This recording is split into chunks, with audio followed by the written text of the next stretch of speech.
to another episode of Logan's Voice. I'm Doug Ballinger, Logan's dad, and today I have the honor of speaking with Dawn Allen, who is Benny's mom, and she is from Illinois. Hello, Dawn. Thanks for joining us today. Hi, Doug. How are you today? Hi, wonderful. How are you? I'm doing pretty good. You always have that wonderful smile going.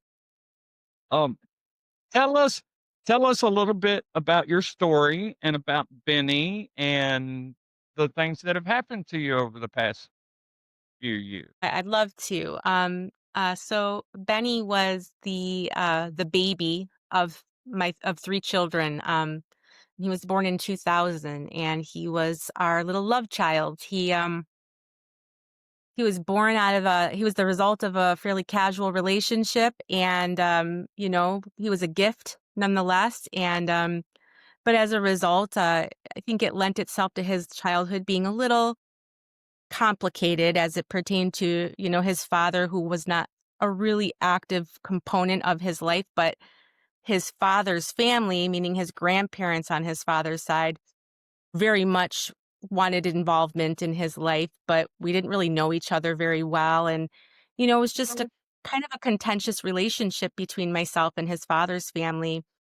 And as a result, Benny kind of got caught in the crossfire of that, I think. You know, I think it lent itself to him ending up having a little bit of he was just a very sensitive kid as it was, and I think he just ended up carrying a little bit of pain that was linked to this feeling of like his grandparents didn't really like me, and then there was weirdness coming from me to that family. So, I think that set the stage for him having, a little bit of a complicated childhood. And he spent some part of his childhood living with his grandparents on his father's side.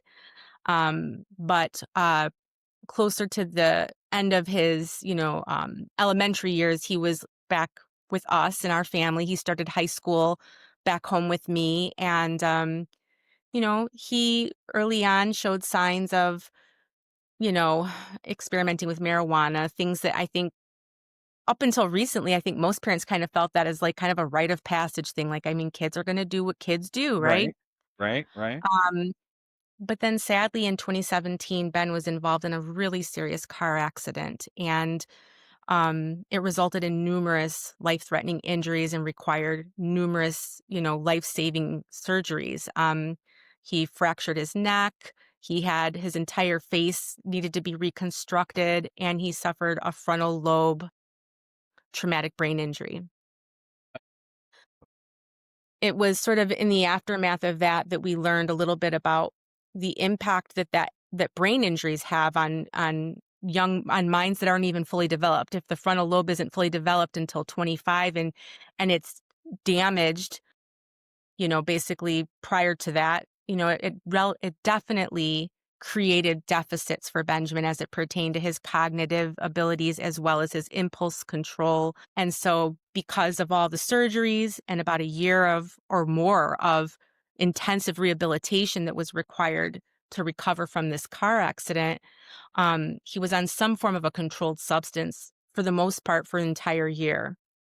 And by the time he had completed all of the, acute rehabilitation that they could offer, it was basically at that point that they'd assessed that most of the recovery that he could do from the brain injury and physically had been accomplished, and that the rest of it would be him adapting to some of a new normal, adapting to kind of some of the deficits that were created and trying to figure out creative solutions as to how to move forward with those injuries and disabilities that were created. And so then they stopped prescribing opioid pain medication, but he had already developed a Did they just dependency.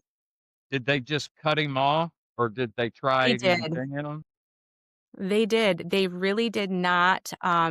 They didn't really consider the fact that the pain that he was experiencing was likely to be permanent. Like, he was never going to be pain free. So they didn't really come up with alternatives to his pain.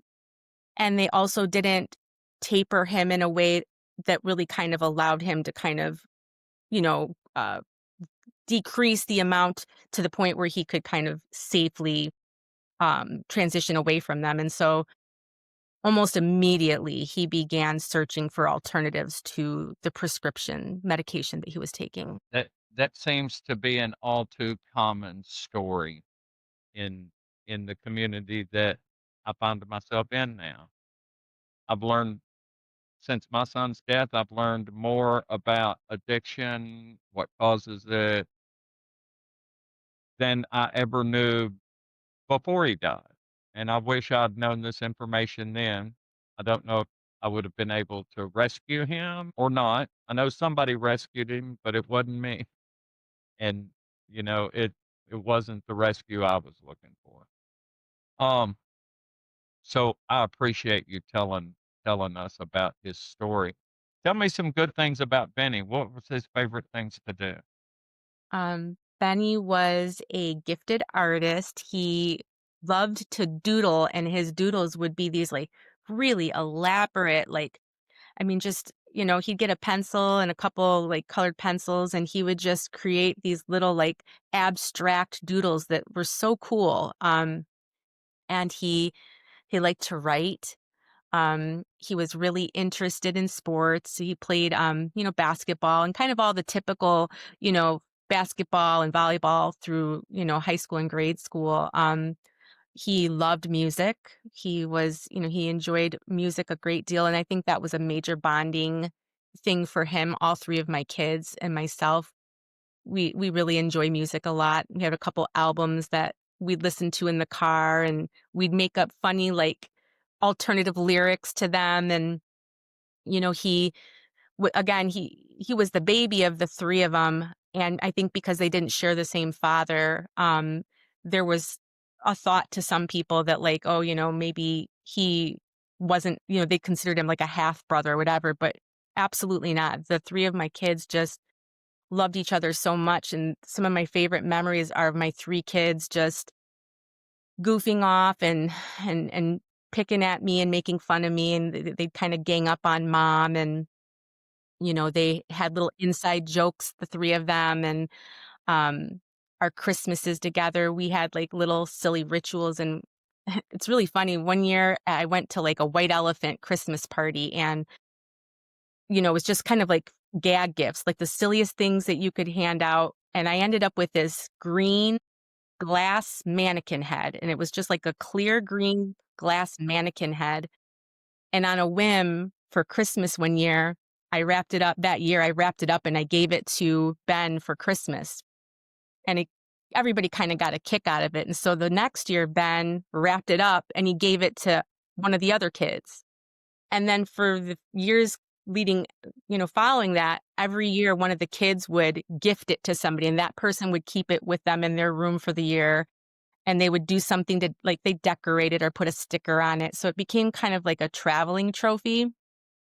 And That's fabulous. I love that. it was really silly.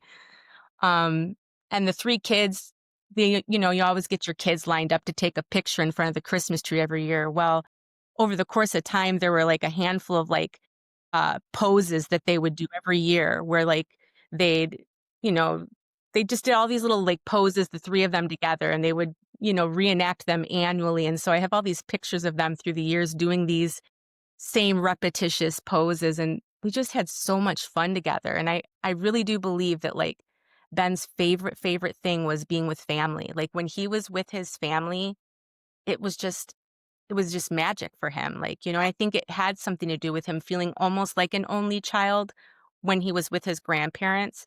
But then when he was here, it was like he was part of a unit. And I just know that, like, those were the moments where, like, you could just see, even after his brain injury, and we had kind of noticed some changes in him, and maybe, like, a little part of him died or something that day. But when we'd be together and have fun, you could just see the way it lit up. Like, that was just the best thing to him, was being with his family and just enjoying our time together.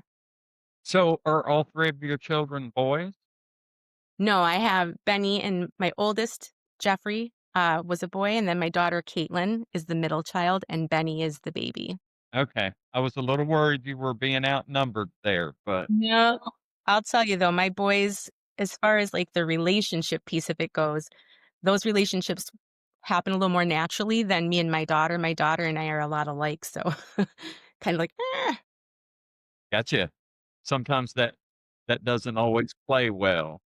no, well, I, So I think boys and girls relationships, like moms and sons, I think the relationships tend to be a little different. I think with girls, we have a lot more time as moms to kind of develop a bond because once they become mothers and they're grown up, they tend to kind of come back to you. Whereas your boys, they get married and in a way you kind of lose a little bit of them. hey, my mom passed 15 years ago. I am still a mama's boy, just for the Oh, record. I believe it. Oh, she was very special to me. Oh. So, do you wanna talk a little bit about the circumstances around Benny's death? Um, what happened? What led up to it? That story, if you're comfortable talking about that? Yes. So, as I shared, following Ben's accident, it was pretty quickly that we identified that he had developed some dependency. And it wasn't long before we could see that he was very much within the grips of addiction. And that window of time following his accident was just devastating. We really watched everything that Ben had worked so hard to rebuild following his accident. We just watched it all be taken away from him. There were some really dark and sad days in the year following Ben's accident. And then at one point, he'd done a couple inpatient recovery programs.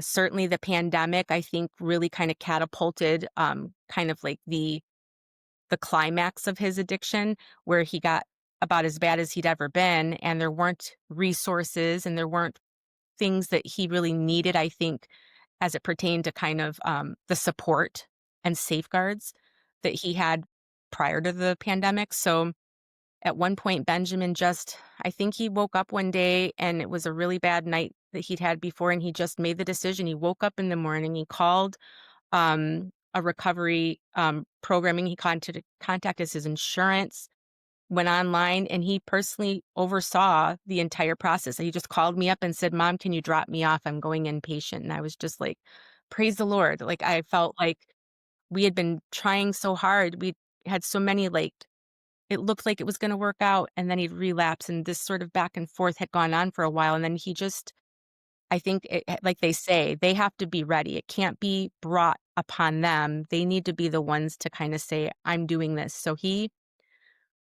found out program. He got everything set up through his insurance and we dropped him off and he went into a 90-day inpatient program.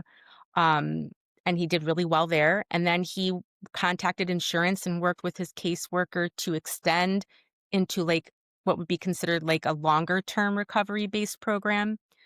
And he did that. And then he made the decision to go into sober living. And he was even so like insightful about the process that he said, when I go into sober living, I don't want to go back into the community that I was using. And I want to stay, it was about an hour to an hour and a half away from us. I want to stay out here where I'm not likely to be tempted to kind of go back into my old stomping grounds. And so he was just really intentional throughout his entire recovery. And I mean, we just watched him come back to life. I mean, it was like a miracle. I mean, I just can't even begin to tell you like the sense of relief that I had, that I really believe that like, man, we made it, we made it. It looked pretty bleak for a while there, but man, this kid's going to be okay. And so after being in sober living for about, I think he'd been in sober living just under a year, um, they began to kind of like, I think that there's a certain amount of time that these sober living facilities kind of theoretically want these kids to stay, and so they kind of start recommending that maybe you start to transition away from the program. And I think other kids, they wanna be able to make spaces for other people who are, Right. leaving recovery, and they wanna benefit from the facilities. And so he discharged from sober living after being there for about a year, and he was approaching 2 years of sobriety at that point.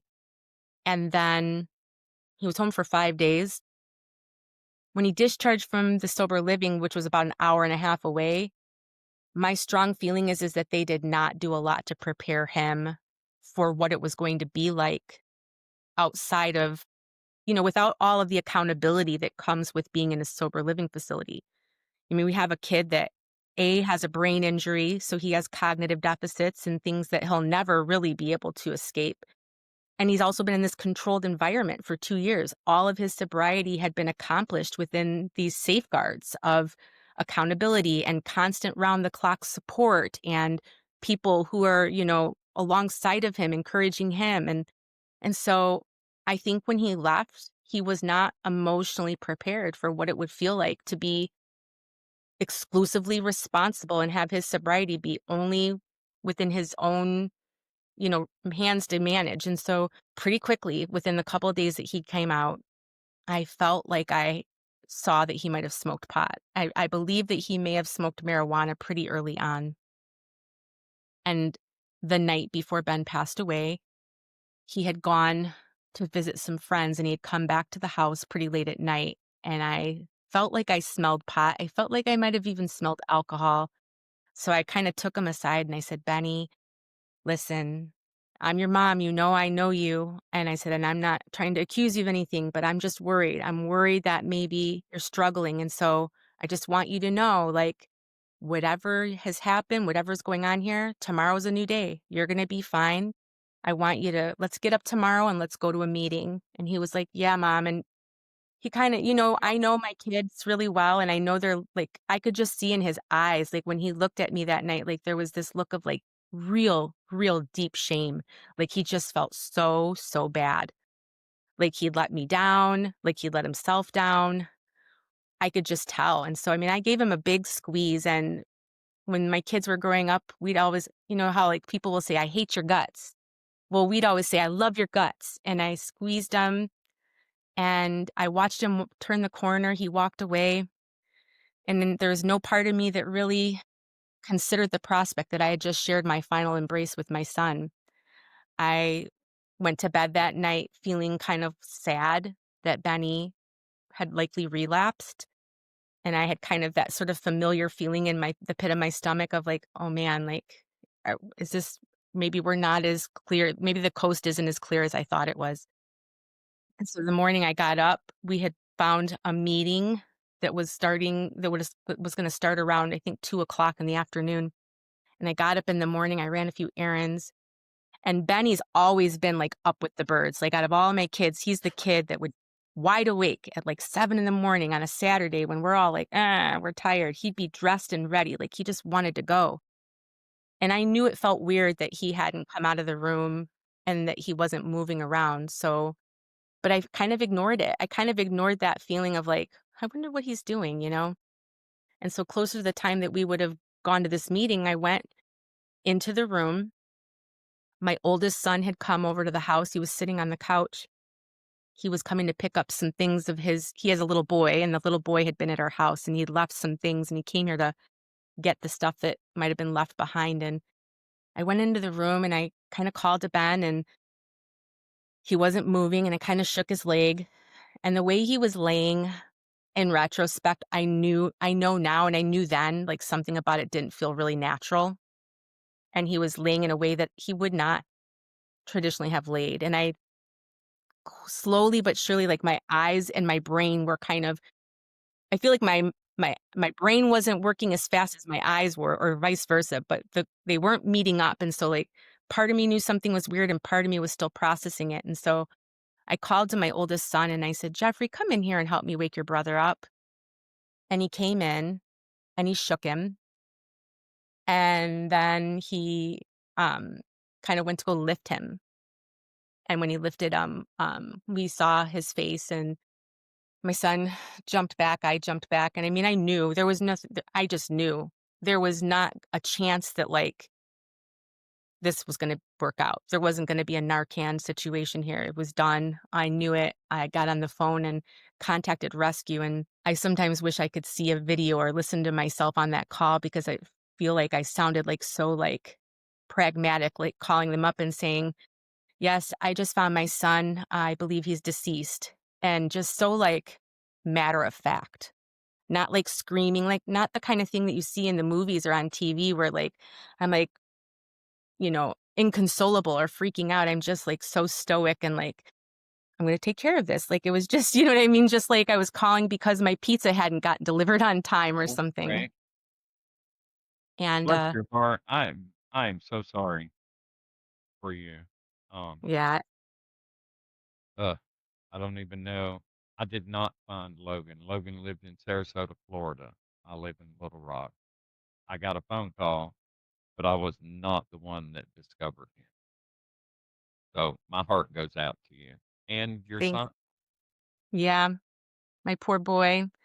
You know, that's a Okay. big guilt that I carry with me about bringing my son into the room because I feel like I knew what I was looking at, but I didn't wanna be there by myself. Like, I was scared, and I just knew that I didn't wanna be in that space alone, but I feel like I knew what I was bringing him into. Like, I knew I was asking my son to come in and experience this trauma with me because I was too scared to do it alone, and I really all the time I think about, "Man, like, what an awful thing to have done to him." I mean, I know he doesn't feel that way, but I feel that way as a mama, you know?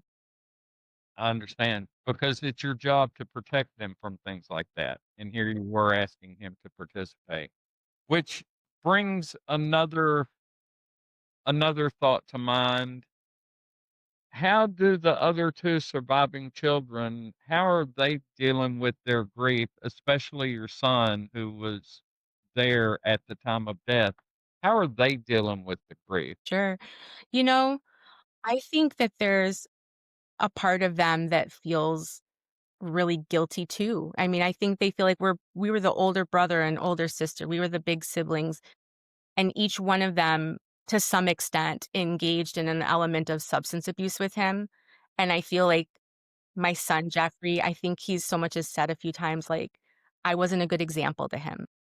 My daughter feels like I introduced him to some of the kids that he started doing drugs with or whatever, and she feels some of that. And I think sadly, because each of us are carrying this own degree of guilt, it's sort of been it's prevented us from really interacting with each other a whole lot. Like if I had my way, we would be talking about Ben a lot more between the three of us, but I feel like my daughter is very avoidant. You know, my older two children also lost a parent to alcoholism. So they've lost a loved one prior to their brother to addiction. And each one of them have to some degree experienced some amount of dependency. And I think, you know, there's just this whole piece of it that the stigma, the guilt, the shame, all of those things I think play into it. But I think each of them carry it in their own way. My oldest son, Jeffrey, him and his wife ended up having a little baby boy that was born within 9 months of Benjamin's death. And I think that was sort of like his little rainbow. I think that's been like, and now he has these two boys, an older son and a younger son. And he always says that when he looks at Miles and Charlie, he sees him and his little brother. And he sees that dynamic happening before him and how healing it has been for him, you know? And my daughter has two children as well. I think they both kind of have thrown themselves into their kids. And that's been sort of their comfort and their purpose and means by which they navigate the heartache. So you're a grandma 4 I times am. over. I'm a granny. Wow. I've seen videos of you with your grandchildren, and I think you're probably an amazing grandma. I'd like to Yay. think s So, did either one of them go through support groups or counseling or anything to deal with it, or they just kinda muddling through? You know, no, I don't believe that either of them have done anything, like, focused like that. I know my son Jeffrey has not, but I believe my daughter Caitlin, because she's in recovery as well, there's elements of her recovery that have incorporated some degree of treatment or I guess therapy and counselors, and I suspect that there has been a part of that, her grief that has been intertwined in that, in her recovery. And we do things as a family to try and honor him. You know, we have little traditions that we've begun since Ben passed away that we use as ways to kind of honor him. And I think those are helpful as far as the grief piece goes. That's fabulous that you all participate in that. I know for My family, it was hard for them to talk about Logan, especially as much as I needed them to talk about Logan. And I'm talking about my blood family, my Hope Movement family. We talk about our kids all the time like they're just in the other room, and Yeah. I find that very comforting.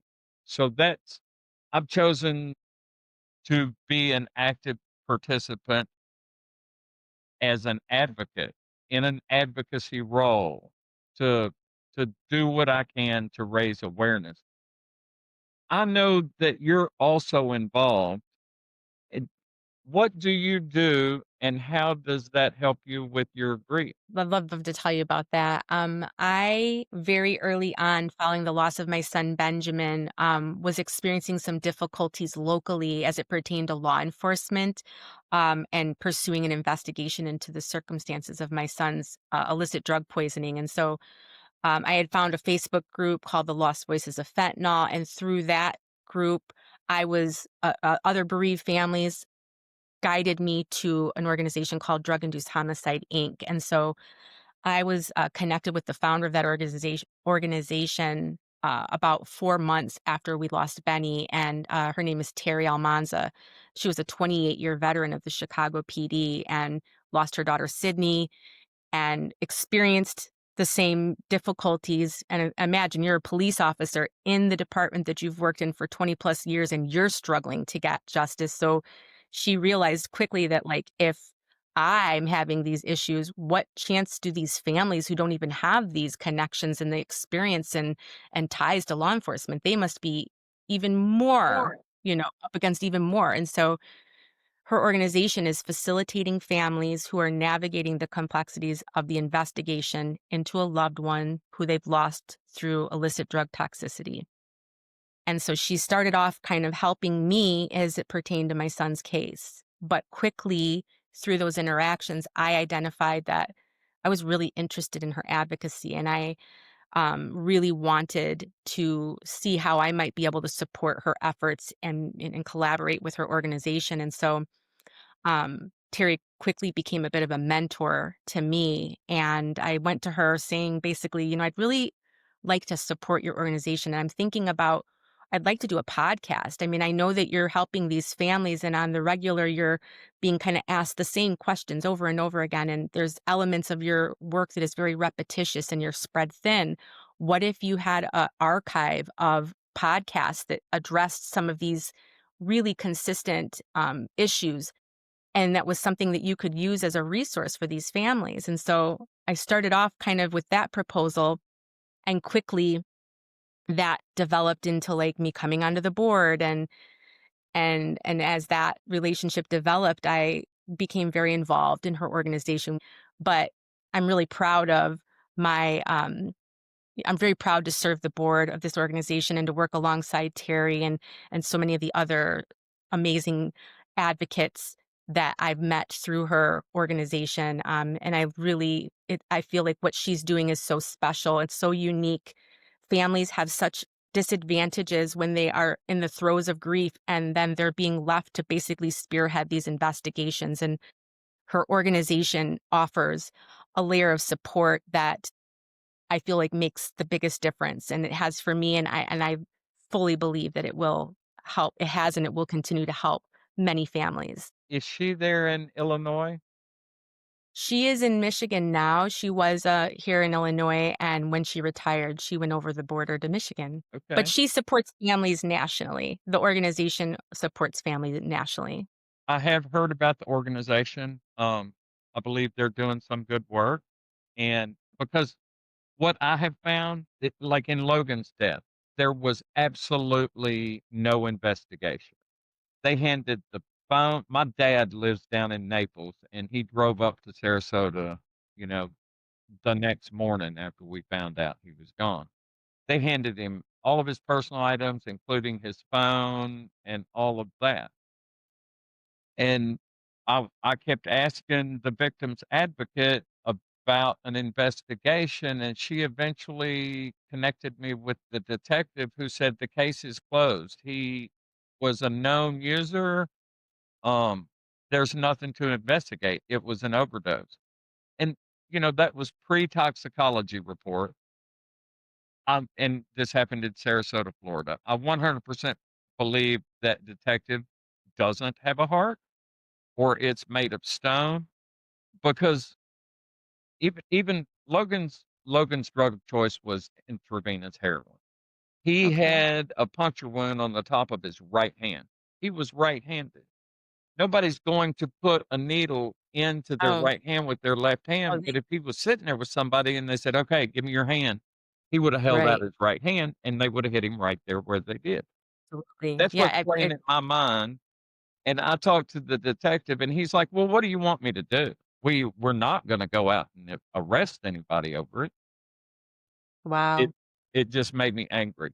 So there I was, lost my child, my only child, um, grieving in COVID when, all of that was going on. I just feel like families who don't know the roads that you and I now know, only because we lived through it and we weren't gonna take no for an answer and push through.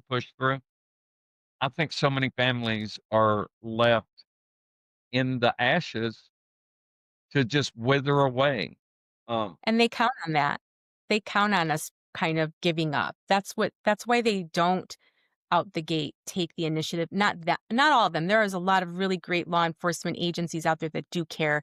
Don't get me wrong, but I think a lot of these cases get kind of pushed aside because unless the family's super pursuant, these kids are not viewed as victims. They don't look at it through a lens of like they're vulnerable. In many cases, they're vulnerable kids that have mental health issues and develop dependency at as a result of some kind of something catapulted that. Or in the case of illicit fentanyl, you have a substance that's lethal in amounts as small as a pinch of sugar that has infiltrated our drug supply. And many, if not most, of the victims of illicit fentanyl are consuming it unknowingly. So they're literally not even they don't have the advantage of knowing that they're putting something in their body that is extremely lethal and potent. They don't have the advantage of knowing that they need to take the precaution of maybe having someone else with them so that they can administer Narcan. I mean, my son, while he was a seasoned addict, he's coming home and most people when they relapse, they're ashamed. They aren't going to relapse in a group. They're going to do it privately. We had Narcan in our home, you know what I mean? I got ironically after numerous surgeries myself, I had been prescribed an opioid pain medication, and at one point, pharmacies were sending home Narcan with prescribed opiates. I just happened to have a thing of Narcan in my home. I'd never really paid attention to it, never knew really what I would do with it, but it was there. I mean, and down the hall, my kid, unknowingly, my kid is, you know, dying. And so, yeah, I think that they count on us kind of, you know, being kind of giving into the stigma and like, well, we don't want to tell anybody what happened to our kid. We're just going to we're going to be quiet about it, and they take and use that to their advantage. I do wanna give credit to the law enforcement that does do their job and that does go out and investigate these crimes.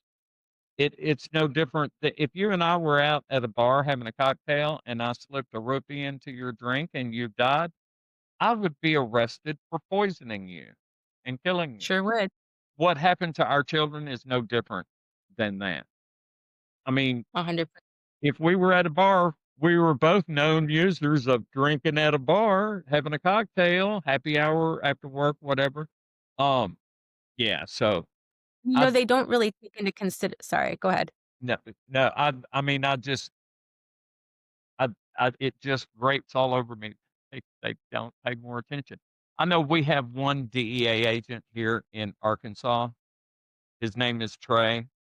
He is amazing, and he will pick up a case and do everything he can to bring justice, even though the justice doesn't bring our kids back. And then you have the whole, well, here's a whole another family affected. It just is all turmoil in my head. So Yeah. justice in this crisis isn't really justice as much as it is trying to keep people off of the streets and trying to keep people Well, Listen, let me tell you right now what I feel across the board. It's sad, but like as it pertains to like drug-induced homicide charges, for some reason, they do seem to kind of be a bit controversial, and it does sort of, for one reason or another, feel that it is sort of like a little bit partisan. I was surprised to find that out, but from my perspective, like people will say, like we don't need to be focusing on the supply of these illicit drugs. We need to focus on the demand. As long as people want these drugs, they're going to continue to be out in our, they're going to continue to be a problem. But my perspective is that getting illicit drugs off the street, identifying the people who are trafficking these dangerous, deadly substances off the street, and hopefully rehabilitated is the ultimate form of harm reduction. Because, again, you're looking at it through a lens of the demand for illicit drugs. Well, a lot of the victims weren't people who were demanding it. A lot of these victims weren't people searching for it. We're talking about in 2022 when there were 90 children under the age of 4 and 43 infants died from illicit fentanyl. That's not a demand problem. That's a that is supply not problem. a man problem. And therefore, we do need to start challenging ourselves to think outside of the box. I mean, I know that like right before the third wave of the opioid epidemic kicked off, we had states like Portland that were decriminalizing drugs across the board, which was an epic failure. I understand how people feel that the stigma that kind of feeds the stigma to criminalize drugs, and they're not recognizing, the components of that. But I firmly believe that just because we are suffering with something does not mean that we can afford, especially with really dangerous drugs like fentanyl in the drug supply. We can't afford to say that there's an explanation for why you are endangering an entire community. That's great. You should still be taken out of those communities and, like I said, hopefully rehabilitated. And my dream would be for Drug Induced Homicide Inc. to be able to eventually develop a program within it where we are going in and advocating for the people in the jails and in the prisons who are incarcerated on drug related crimes, but also suffering with addiction, suffering with mental health issues, because no matter what, these guys aren't being locked up for life. They're maybe going to serve maybe what, between 3 and 10 years. And then they're going to be right back out in our communities. I want them to be rehabilitated. I want them to be able to come back and be better. And the only way that happens is by making sure that they have quality recovery-based programming available to them. And so to me, it's not about justice. It is. I mean, that to me is like a byproduct. It's a byproduct of drug-induced homicide charges is justice. But before the justice is the fact that it is the ultimate form of harm reduction. It's about keeping my living children and grandchildren alive. Nothing brings Benny back. Locking up the person who served that drug to him doesn't do anything to bring him back, but it gives me peace of mind as it pertains to my living children and my living grandchildren. Absolutely. Let me ask you this. Based on everything you just talked about, because I believe that taking the drugs off of the street is 100% necessary. And you said the word demand. I just want to clarify the demand for the drug because the demand to me has an even deeper root in mental wellness issues. And I feel that prevention is based in mental wellness. What are your thoughts on that? I mean, definitely. The most preventative, I think the most effective prevention is kind of getting to the root of it. Once we identify that somebody has a dependency, there's all the different like medications and talk therapy and various things that they can do to help deal with the addiction. But if at the end of the day, you're not getting to the root of what led you to that space, what made you so vulnerable? What made you turn to drugs and alcohol in the first place? If you're not coming to it from, kind of getting down to the base of it, then all those other pieces are just kind of like band-aids, but you still have a big festering wound underneath it. Absolutely, absolutely. I agree 100%. And we're talking about people that we know have substance use disorder issues, not necessarily the one pill and gone Right. group, which is a whole nother group of people who, experimented. I'm 65 years old. I was born in 1960. I was raised, in peace, love, and drugs. That was the mantra back then. Um, what was it? Woodstock and all of those Yeah, and stuff, and people coming home the from women were burning Vietnam. their bras and Right, right. Um, Now they just don't buy the bras. Um, True, so, experimentation then was much different than it is now. It it absolutely. wasn't gonna kill us then, and now the chances of killing are being dead from an experiment or a drug passed to you at a party or a friend saying, "Hey, this will help you stay awake to study for that test." That's a 7 in 10 chance that you're not going to survive to even go take the test. Um, 100%. and I don't know how we can get the word out to people that aren't as painfully aware of the situation as like you or I are. No, you're 100% right, Doug, and I'll say that, you know, one of the things that, like, kind of bugs me a little bit is, like, early on when right after Ben passed away, and I was sitting with my state's attorney about talking to him about Ben's investigation, and, he says to me, "You have to understand that, like, a lot of people, um, kind of associate drug-induced homicide charges with, like, the war on drugs, and the war on drugs back in the '80s was really, like, in response to the crack epidemic, and I think a lot of people believe that it was, disproportionately geared towards, like, the mass incarceration of people of color, and so there's this sort of stigma that follows the war on drugs, but what they're not really thinking about the fact is that at that time, the drugs that were in our drug supply you had the biggest fear you had was the fact that somebody might try something and get dependent on it, but then you'd still have this great window of time to kind of at least address it. It wasn't this fear of like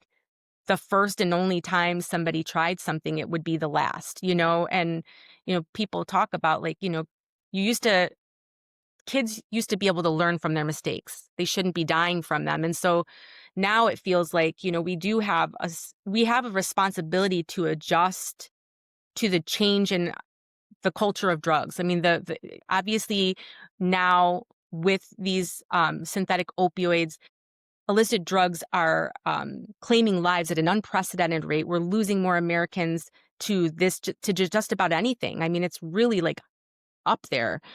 So I feel like we have to be willing to come at it from a multi-tiered approach. The mental health, and that's why there's all these amazing programs within this space. People who deal with Yeah, the stigma, people who are dealing with like, the lost voices of fentanyl that's been hyper focused on the border and the role that like China and everything plays in this crisis. The law enforcement aspects that drug induced homicide, and then you have the harm reduction camps. They're all kind of collectively coming at this big, huge problem because it's not as simple as just one thing. It never will be ever again. We'll never, ever be able to just come at it with one approach. We're going to have to come at it from all sides. And so to your point, even I mean, I'm 47. When I was in high school, like, I remember people were doing like LSD and some of those other like psychotropic drugs. And I mean, kids weren't dying. I wasn't losing my friends. Benjamin's friends, when they came to his funeral, many of them were talking about how this is like the third or fourth funeral I've been to in the last like 6 months. You know what I mean? These are really young kids. They're young kids. They're vulnerable, inexperienced, and the culture of even recreational drug use has shifted dramatically, and we have an obligation to acknowledge that and respond to it by any means possible. I know here in Arkansas, we have medical marijuana, but marijuana on the streets is killing people because it's being laced with fentanyl. Are you having that same issue up in Illinois? There have been identified cases where there was laced cannabis in Illinois. I wouldn't say that it's been super prevalent. I think the biggest issue we're having are the counterfeit pills, Yeah. where And, that's the scariest piece of it is so here we are, at a point in time where I think kids are prescribed pills for attention deficit disorder. They're given Xanax when they're anxious. They're given, Adderall to help them focus. You know what I mean? We've become a very pill centric society. And so we identify pills with doctors and pharmacies, and this is all like FDA regulated. It feels like fairly benign to take a pill because if you're taking it as directed, you should be able to consume it safely. But now Exactly. these drug dealers and drug cartels, they find this product, this fentanyl it costs less than 1 cent to manufacture one lethal dose of illicit fentanyl. Now they have these pill presses, these binding agents where they are able to create a product that looks just like the real thing that costs them less than a penny to create, and they can charge $20, $30 a pill for it. It's the perfect business model. And guess what? When these kids are dead and they get the toxicology back, they're going, oh, well, it was a substance abuse problem. They're an addict. They're not in pursuing it. These guys have become serial killers and there's no accountability. It's 100% profit. There's no incentive for them to stop. It's like the perfect business model for them. When I first found out Logan was gone, I didn't know the right questions to ask, and I just listened to the victim's advocate and the detective and kinda took what they said as gospel. Just like when Logan was young and he was diagnosed with ADHD and prescribed Ritalin, the guys in the white coats know what they're doing. Let's just give him this pill. I think that is the root of Yeah, Logan's addiction issues. I wouldn't doubt it. Um, so I 100% agree with what you're saying.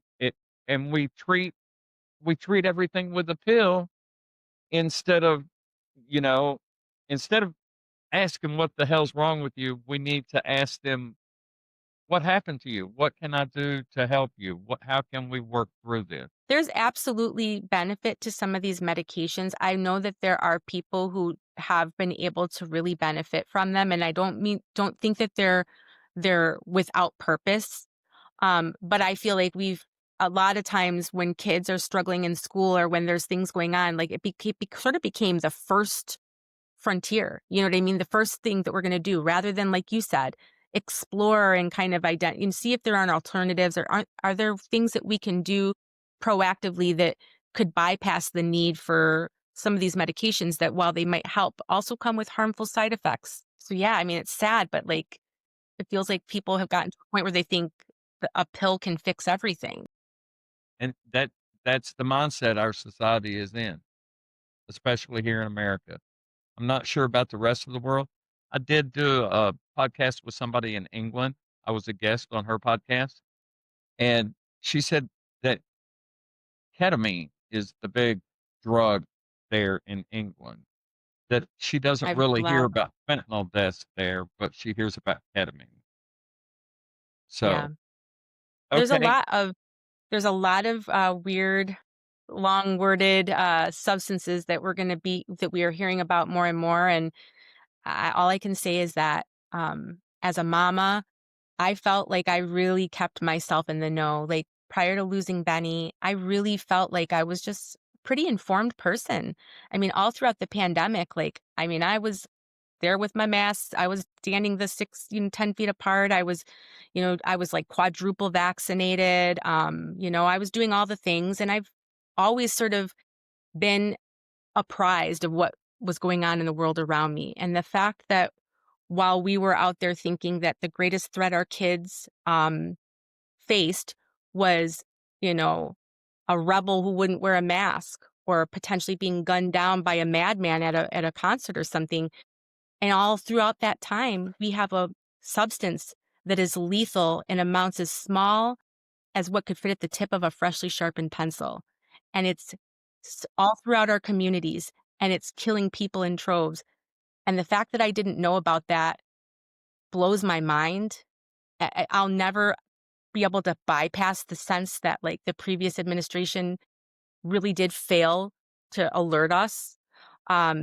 And as a result, like, I feel a little bit of guilt towards myself, but now I think that the army of families being impacted by it, think about for every child or person who lost their life to these, synthetic opioids, for every one of them, there's a mama, a dad, siblings, aunts, uncles, brothers. That community gets bigger and bigger and bigger every time a life is lost.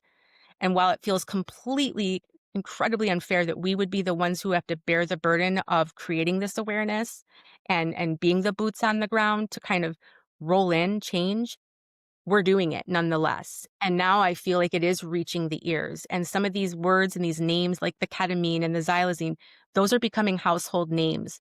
And people are talking about it. These words and these conversations are now happening where they weren't before. And that's, to me, the only reassurance that I have that, like, our children's deaths will have purpose beyond just the pain that it's created for the ones who loved them. And so I just wanted to say that, there's this idea that, you know, every single issue that we're facing as a country, there's this idea that it matters to the left, or it matters to the right, or it matters more to what this issue here it crosses all lines. Oh, wow.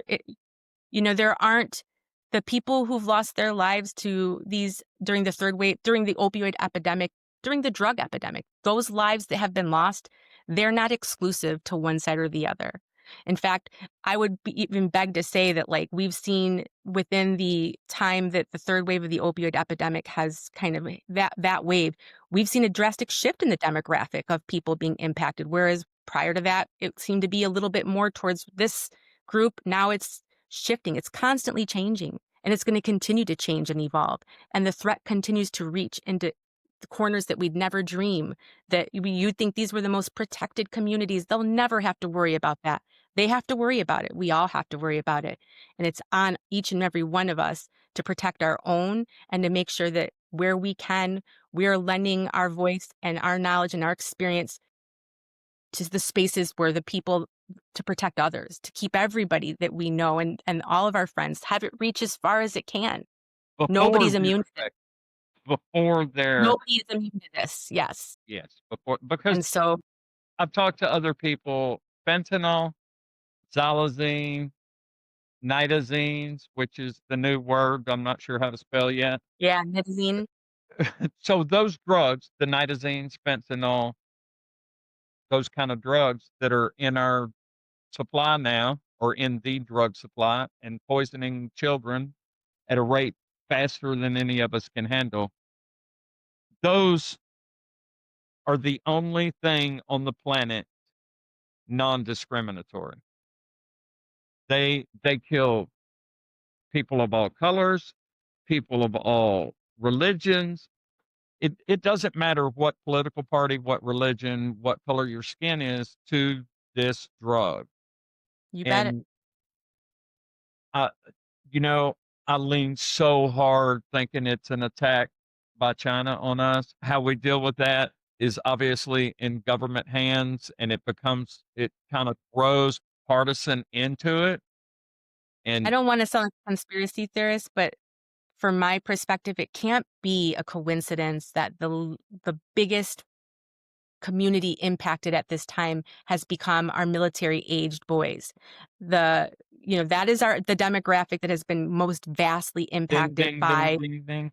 I And agree. it can't be to me, I refuse to see that as a coincidence. You know, China has these precursor drugs, and they're basically sending these, like, think about it, like, you need eggs, you need flour, you need a box of cakes mix to make your cake, right? Someone goes to the grocery store, they buy those things, the register lady knows they're making a cake. China knows exactly what they're doing. They're creating these little recipes and they're putting them in a little bundle. They're sending them over to Mexico at a discounted rate with full knowledge that they are what they're making. You know what I mean? So make no mistake of it. There are bad players in this, and they are coming after our most vulnerable people, the people who have the greatest vulnerabilities. And so make no mistake of it. We absolutely are under attack. These drug cartels are terrorists. The fentanyl is a weapon of mass destruction, and our children are the casualties of a war. I firmly believe it. But also, what people need to realize is that Derek Maltz, he was the previous former DEA administrator. He was an acting DEA minister more recently for Trump. And he's coined a phrase. He says, it's not a red, it's not a blue, it's a red, white, and blue issue. And I mean, to me, that like just hits it right on the nose. This past weekend, some families gathered in Washington for an annual event that the Lost Voices of Fentanyl and April Babcock organizes. And we were there as scheduled, as we normally would, and while we were there, it just so happened that, the No Kings protests ended up kind of abutting, and so we overlapped, and we ended up in a space in front of the White House at the same time as some of these other protesters, and things kind of escalated, even though, like, there really shouldn't have been anything that identified us as partisan because we were all holding pictures of our kids. Quickly, things became contentious, and I had an experience and I saw another mom who posted on social media had a similar experience where with all the screaming and yelling and kind of adversary interactions going on, a young man walked up to me and he saw my sign, and my sign said, it's not a red issue, it's not a blue issue, it's a red, white, and blue issue. And he shook my hand and he said, you're right, you're right. And he said, I've lost people to fentanyl as well. And we had like this amidst all this chaos, right at the center of it, there's these two people who are connecting and they're realizing in that moment, like, this is not, we're not adversaries.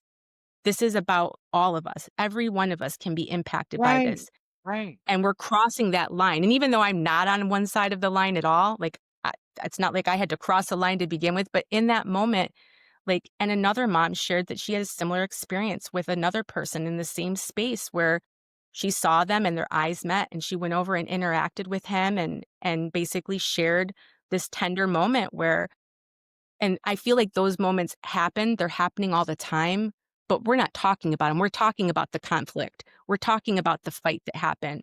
That's the clips that you're gonna see on social media right now are all these fights that people had that in that space. You're not gonna see and hear a lot about these moments that were happening on the outskirts of it, and And you know, people are meeting up in the middle somewhere a lot more than we know, they are. and we need to encourage that. They are. And it's not just at that rally in Washington this past weekend where there was another rally in Washington this past weekend. It wasn't about the clash there on its own as much as our national community needs to be better at loving one another in, Amen. And instead of, you know, just hate for hate's sake. Um, you're so right, Doug, and even within the community of grieving families, I'm relatively new to this community. I mean, I've met a lot of people within the last year and a half, 2 years, and some of them I only know through social media, but when we go to these events and we kinda meet up, even within this community, all of us are bearing this unbearable weight, this heartache. And a lot of us doing the advocacy piece, we started doing that advocacy right out the gate. We lost a kid, we started pounding the pavement. We never really took a moment to kind of sit with our grief. We just went yeah, out the gate moving. And we're all at different spaces and stages and understanding of our grief and what it means to be without our loved one. And we're hurting. And so I think when you meet people in this space, another grieving parent, there's this immediate thought that like we went through this thing together and we bond over this and we feel like immediately connected to them. And I think as a result, those relationships feel a lot more intense despite you only knowing each other for a very brief window of time. 100. And then when you start when you're around that person and you're taking for granted, I know this person because we share this huge, intimate, precious thing.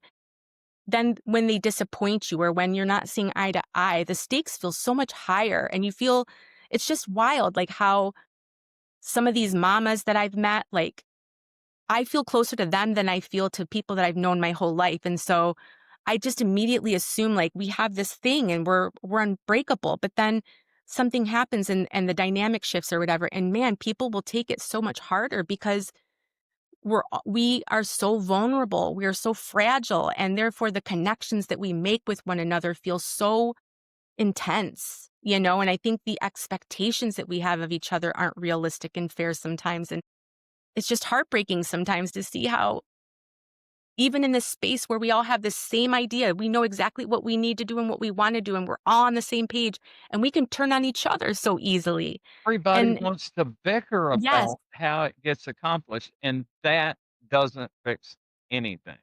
so true. And Remember in the 1900s, back in the 1900s, we had one administration that talked about a kinder, gentler nation. I want some more of that. We need a kinder, gentler nation.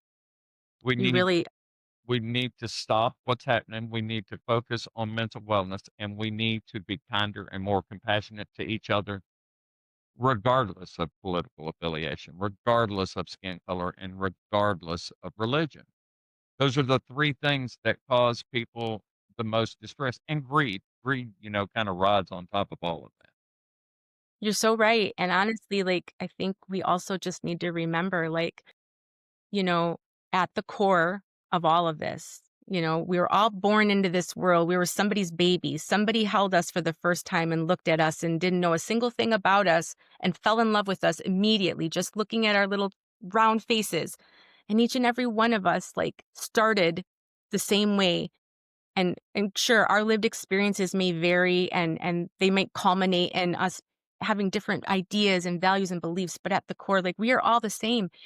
Every one of us deserves to be happy. Every one of us deserves a chance. And I feel even when I think about the people who may have delivered the substance that took my son, to me, like, if I had an opportunity to, I would look them in the face and I would say, please just be better because of this. Like, I just want you to be better. I want this horrible thing happened, but I just want you to be better because of it. If you can do something with your life that makes the world better, it will feel like it was worth, not that it's worth it, but it will help. It will help me to know that my son's loss wasn't just this horrible thing that happened, that something good came of it. And now we have all these warrior families standing in this space with the same thought, like they just want their child's life to have served greater purpose. They want to turn their pain into purpose. They want to turn their tragedy into triumph. They all want that. Um, uh, I 100% believe that probably Benny and Logan are sitting up there in a cloud somewhere, be like, "Look at our goofy parents down there doing a podcast on some technology that they really don't know that much about." That's the kinda attitude my son would have, I know for sure.